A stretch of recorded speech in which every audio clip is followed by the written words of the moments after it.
Welcome to E&E Leader Sustainability Unveiled, a brand new vodcast launching in February of 2024.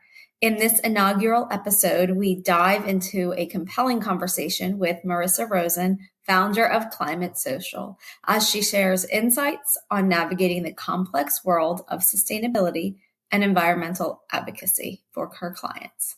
Marissa, with a background in communications and a master's degree in environmental studies, sheds light on her journey from the Midwest to the East Coast and back, culminating in the creation of her business, Climate Social, in 2015. She emphasizes the power of social media as well as other marketing avenues in holding companies accountable and fostering transparency in the pursuit of genuine sustainability. Exploring the evolution of sustainability in business, Marissa reflects on the positive shift she's witnessed over the past 5 to 10 years, sharing strategies to motivate individuals and communities to embrace sustainable practices, especially through marketing avenues. The conversation extends beyond business to the crucial role of local communities in driving change. Marissa encourages listeners to engage in conversations at various levels, whether at home, in the workplace, or through digital platforms, with a passionate call to action for individuals and businesses, and specifically businesses. This episode inspires listeners to join the movement, contribute to the dialogue, and take practical steps forward to a more sustainable future.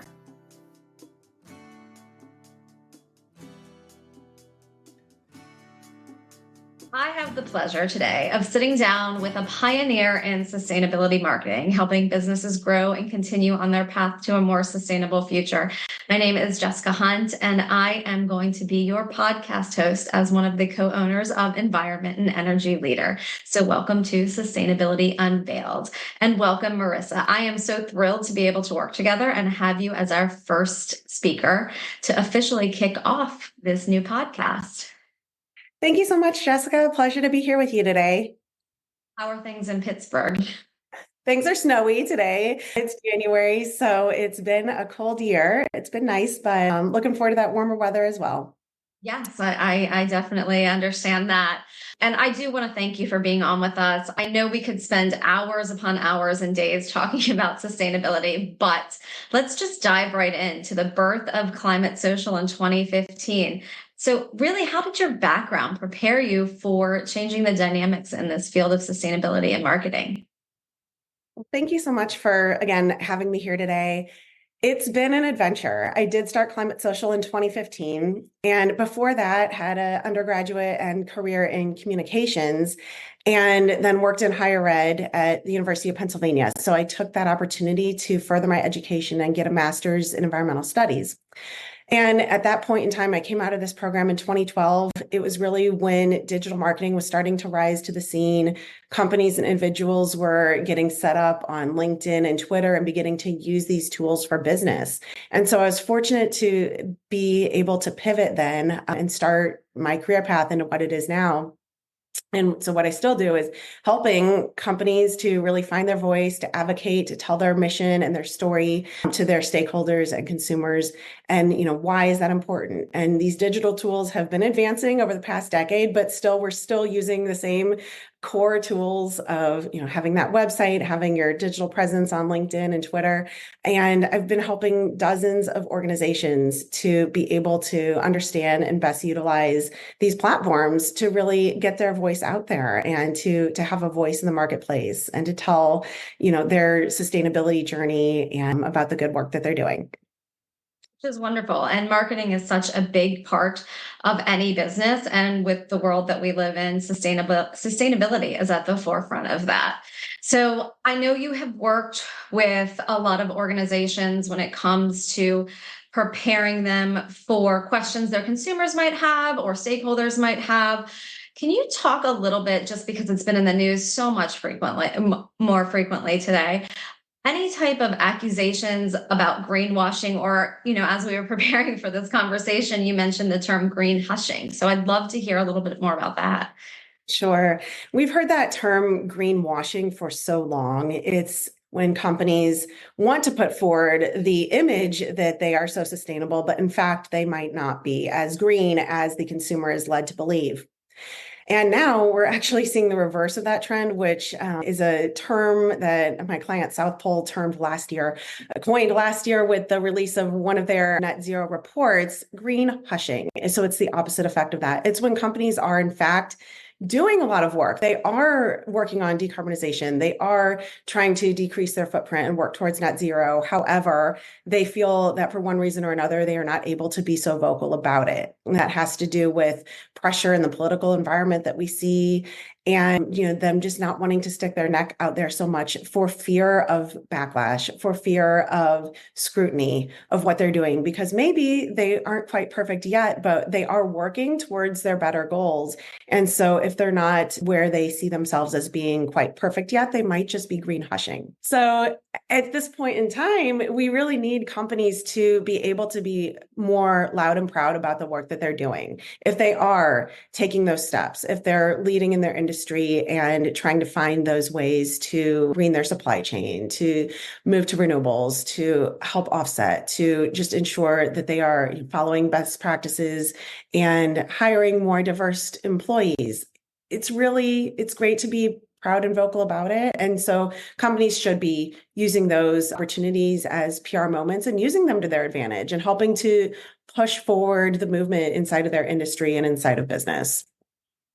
And I couldn't agree with you more. And some of the topics that you mentioned, I've actually spoken about with many of our clients, where sustainability is a journey. And we live in the world of transparency, and we don't expect perfection.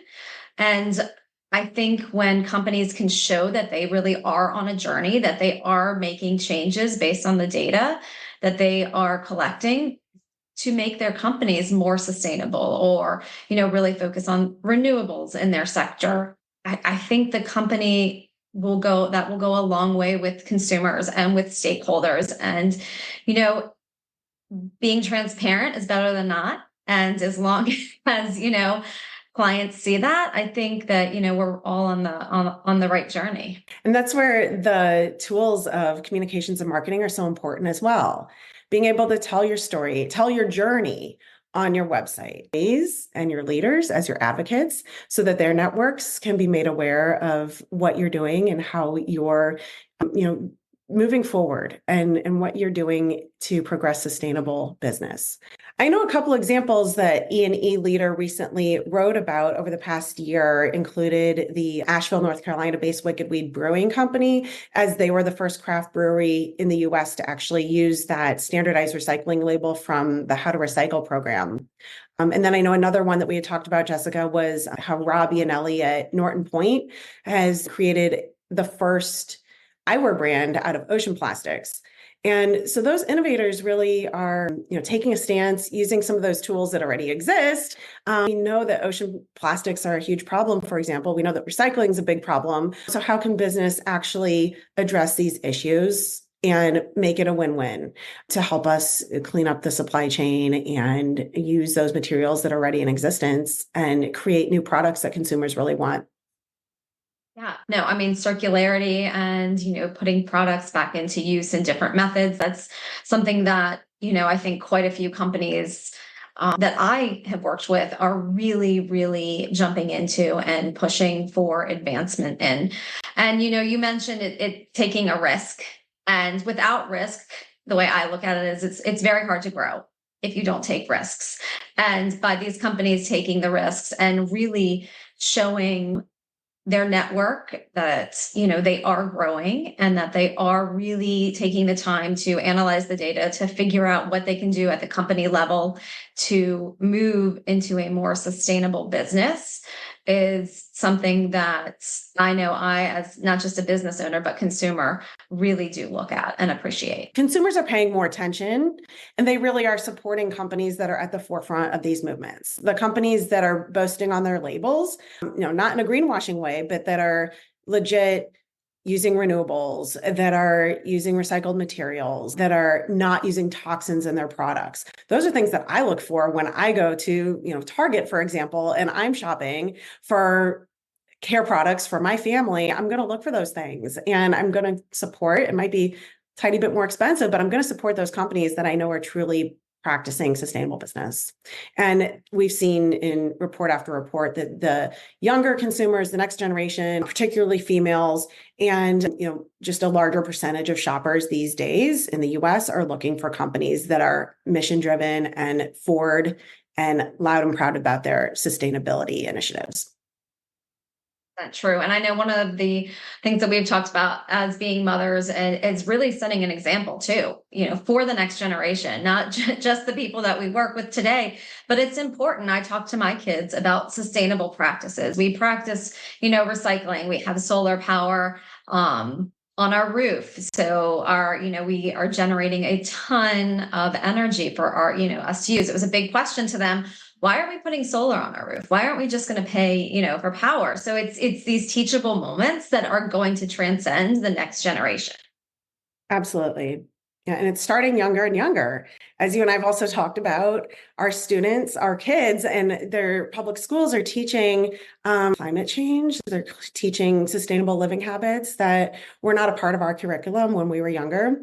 And so this is, coming from a young age, carrying with them through high school, college, and into their careers.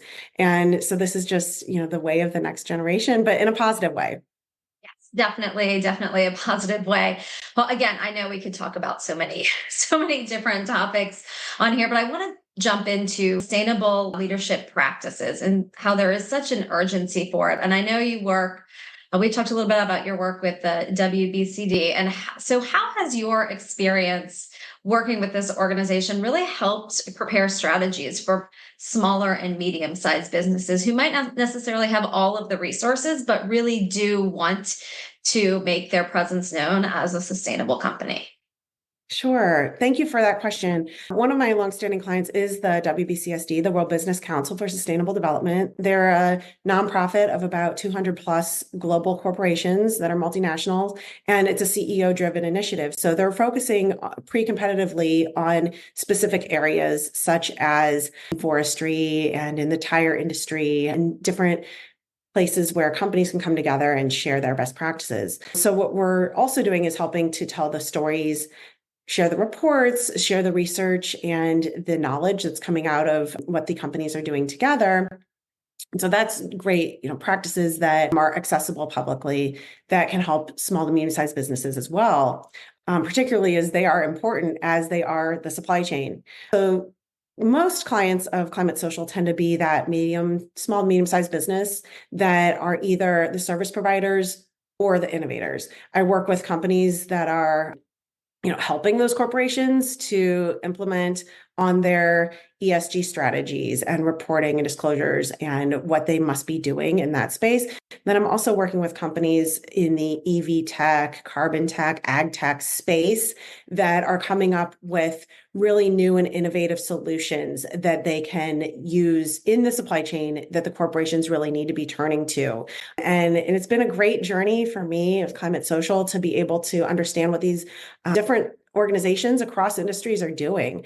And we're helping them to tell their story. They need to have a solid brand presence, get out there through media, use outlets such as E&E Leader to share their press releases, and then tell their stories about how they're really going to market. And we've been able to tell stories of how some of these smaller companies, or maybe they're only 100, 200 employees, are being funded because people are trusting in them and believing them.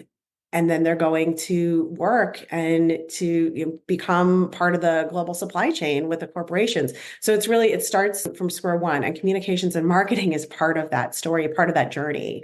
So we'll work with them with their comms team or marketing team if they have those supports in-house, and get them out there into the media. We'll tell their story through social, help them produce videos or podcasts themselves, and really make sure that they're grabbing that attention. I do want to jump into trends, as I know we are going to be running out of time for our conversation. And one of the biggest trends I've noticed somebody doing events is the number of in-person events, how they have increased since we are done with the post-COVID era, even though COVID is still around, and really smaller meetups where people can network and really have the one-on-one connections. So is that something that you are noticing too as you speak with different clients? It is. I am noticing, even just finding events on LinkedIn and knowing what's going on in the space, there are a lot of smaller ones. There are still certainly the big conferences that are having a couple thousand people attend. But, I know that here locally, I'm involved in the GBA, the Green Building Alliance of Pittsburgh, where it's mostly built environment professionals, but also others that are in the ecosystem that are coming together to discuss what's going on locally here in Pittsburgh. I'm aware of other organizations in the sustainable business space that are hosting different meetups around the country, like in Cleveland or in Stamford, Connecticut, where they're pulling together local industry leaders for maybe a morning breakfast or for happy hour where they can find them, so they don't have to take a big trip in an airplane across the country, but they can really connect and network with those locally to them. And that just makes sense on many levels to be able to support each other in person and to support your local economy. Also, I've been noticing that, post COVID, there still are a lot of virtual events taking place. Yes, there are the smaller local events, across different cities, and that makes great sense. But even too, like E&E Leader has been offering every year the Solution Summit. I know in 2023 you had some of your clients and key speakers like Jump Associates, Velocity EHS, you had Cordy, and then like the material innovator Mycocycle, which was such a cool company to learn about. And then your energy leaders like Schneider Electric and Ameresco. I know that they were all part of your 2023 summit. And I'm looking forward to seeing what you do in June of 2024 too, and who comes to join this year's event. But I love that you're still meeting people where they're at, because in reality, not everybody can either afford or can physically get onto an airplane and go across the country to go to an event. So to still have these engagements that are online, that are accessible to anybody, not just in the US, but around the world too, for people that are either already deeply ingrained in the sustainability community, or maybe they're just interested and trying to learn what's out there and trying to understand the space. Your event is a great opportunity for that. I know all of your recordings are available on demand now too, which is great, and open access, free to anybody. Yeah, no, and thank you for mentioning the summit. One of the most important aspects of running this company from myself and for Sarah is that we try to practice sustainability. We try to utilize the resources we have to, broaden our reach. And we had over 75 countries represented at last year's Solution Summit. So we really are trying to make the information, the connections available to people at the global level. That is one of our big initiatives. So that's something that is extremely important to our team at E&E Leader. Now, staying on the theme of trends, how are you helping the leaders that you work with and your clients prepare for any new trends or changes that you might see coming down the pipeline? Sure, that's a great question. There are so many things. It feels like changes and trends are happening faster and faster as we go along, right? And so one thing we've talked about is AI, and that is just everywhere. It's on headlines every day. And I think companies, no matter what your role, no matter what your industry, are trying to figure out how to use those tools and how that might affect you in the near and long-term future. Even in the communications and marketing space that we work in, Jessica, we know that this is going to affect us. And so we are each, I think, trying to embrace these tools and figure out how we can best use them for our advantage. So companies across the supply chain, from those that are creating materials to creating products to the end retailers, are trying to figure out, what are the best AI tools that are going to be available at our fingertips soon, and how can we get ahead of our competition? How do we ensure that we stay in business? And how do we make those pivots in a timely fashion that's going to not disrupt our supply chain, not disrupt our employees, not disrupt our community and our stakeholders, shareholders, and users, but how can we start to implement those now? So that is one thing that I think is front and center in the mind of most business leaders. Another trend that we're seeing is just data, that companies are really needing to gather data at a granular level and report it up through the supply chain. Currently, we're seeing regulations over in the EU as well as in California. And at some point in the really near future, we know that the SEC is going to be requiring disclosure from larger companies within the US. So how can companies get ahead of that game? They need to be already measuring their footprint, measuring and monitoring to ensure that they're becoming more sustainable, and then being able to report and disclose in the appropriate fashion. So sometimes they're using a third party, sometimes they have those sort of capabilities in-house internally with a CSO or sustainability directors.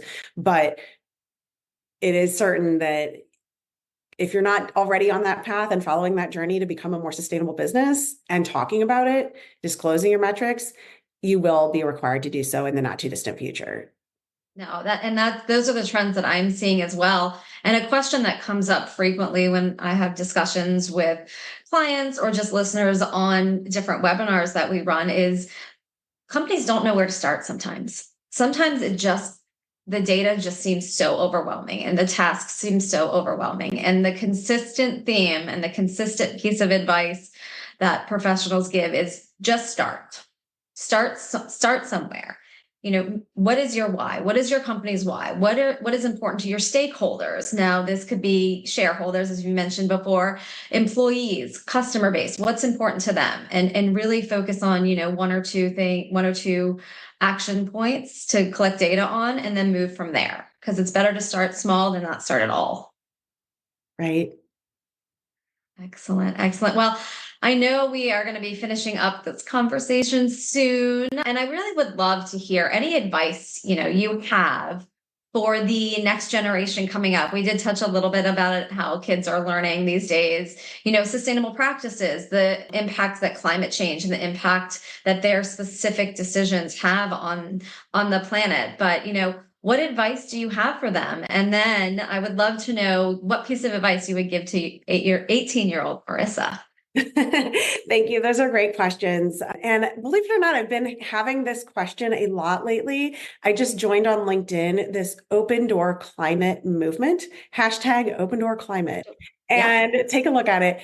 I've been getting an influx of messages from people from all over the world, all ages, all sorts of levels of their career that are interested in working in climate. And it's fascinating. I just had a conversation with a school teacher the other day who wants to learn how she can pivot and work in climate. So people do care. People want to be able to feel like they're contributing to climate action.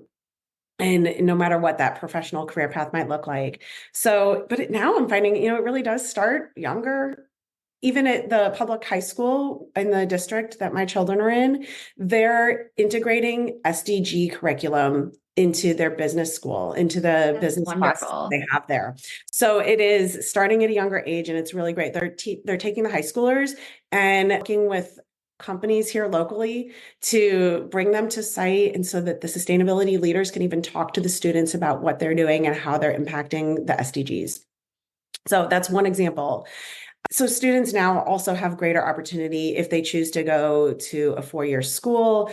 There are just more programs that are focused on sustainability, definitely than there were 10 or 20 years ago. I recently learned that the University of California now has a Sustainability 101 class, similar to what would be required for an English 101 or Math 101. Sustainability is just part of the core curriculum. So that's an example. I know that a lot of business schools are also offering more programming for the public, for people who are already professionals locally to be able to plug in and not go for that four-year degree or that MBA, but to just get an extra sort of certificate that says that they understand ESG and sustainable business and they're ready and prepared to work in that space.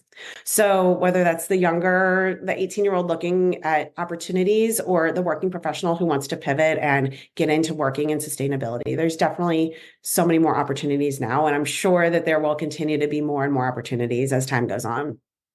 Definitely. And the opportunities are there, and pivoting. I am a career changer. I was a teacher for 10 and a half years. And then, so I get the pivoting and the importance of networking and, really getting in and learning as much as you can about what you would like to do in this world, and helping, to really further the mission of a sustainable global footprint. Absolutely. And I get it too. A little known fact about me is I had a short stint as a career flight attendant. I did not know that in researching for this interview. So thank you. That's our fun fact from Marissa. per day that not everybody knows. That's how you can really pivot. It's never too late to pivot at all in your career if you are passionate about something and you have the ability to make that change. So, all right, now 18-year-old Marissa, what advice are you giving her?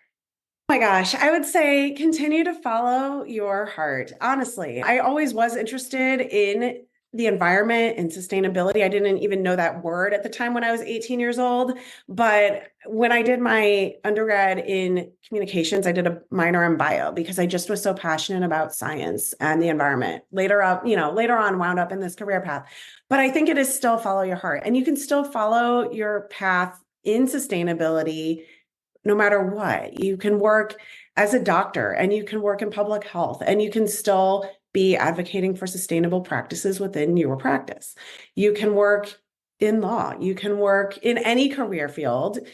Obviously, we're talking mostly about sustainable business here, but even so, there's endless industries in which you might be able to enter, follow your heart, and also just be working towards that mission that we're all working towards, is for a more sustainable, healthy future for ourselves and for our next generation, for our grandkids, right, Jessica?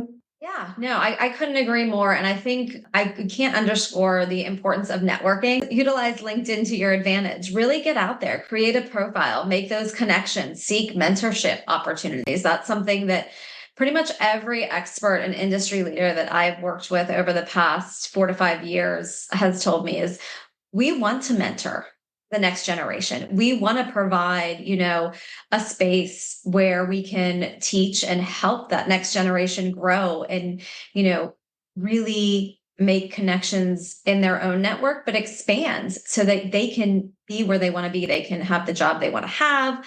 And so again, I don't want to, toot LinkedIn too much because we all use LinkedIn, but it's a great resource. It is such a fantastic resource for, college students as well as professionals.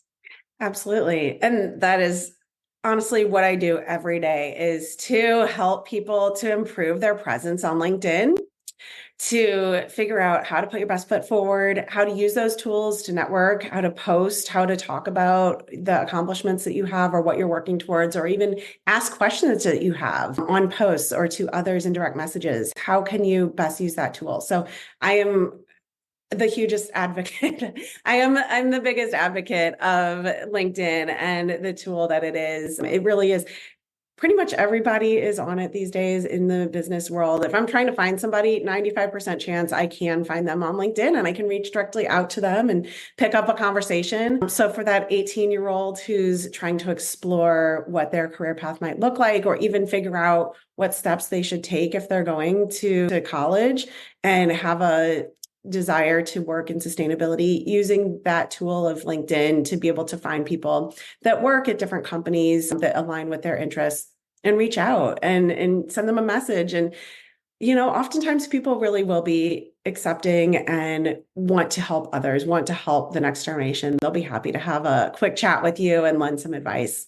Oh no, I couldn't agree more. And it's great too for, making connections with people from your past that you might not have known. For example, I came across a post from the guy I went to high school with, who's a venture capitalist in climate tech now. So, those type of posts really are important for helping spread the word. I didn't know that he was doing this. So for me to see that, it's definitely an avenue where, I can make a new connection on a different level than just the personal level that we have, the personal connection. Marissa, I cannot thank you enough for being on with us today for our kickoff episode. I know the listeners probably have additional questions or want to connect with you, so please feel free to connect with Marissa on LinkedIn as well as Climate Social. And don't forget to follow E&E Leader and subscribe to our podcast. But thank you again, Marissa. I hope we get the chance to work together sooner than later. In the next 60 seconds, ask yourself, how can I contribute to a brighter, more sustainable future, not just personally, but professionally? Let's embark on this journey together and shape the landscape of sustainable leadership for tomorrow. Take the first step now and make a commitment to lead with sustainability in mind. That's all for this episode of Sustainability Unveiled. Join us next time as we continue exploring the forefront of sustainable business practices. Until then, stay informed, stay sustainable.